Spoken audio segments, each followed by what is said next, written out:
Blue Beret Camp is a base camp and headquarters located on the west side of the city of Nicosia, on the Mediterranean island of Cyprus, which forms the headquarters of the United Nations Peacekeeping Force in Cyprus, UNFICYP.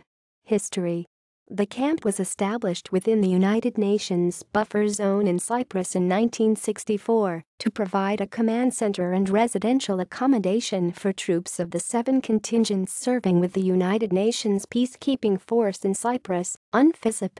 In 1972, Kurt Waldheim, Secretary-General of the United Nations, visited the camp, and in 2001 Bertie Ahern, the Irish Taoiseach, visited the camp. Close by is Wayne's Keep, a Commonwealth War Graves Commission cemetery which provides graves primarily for aircrew who died during the Second World War. References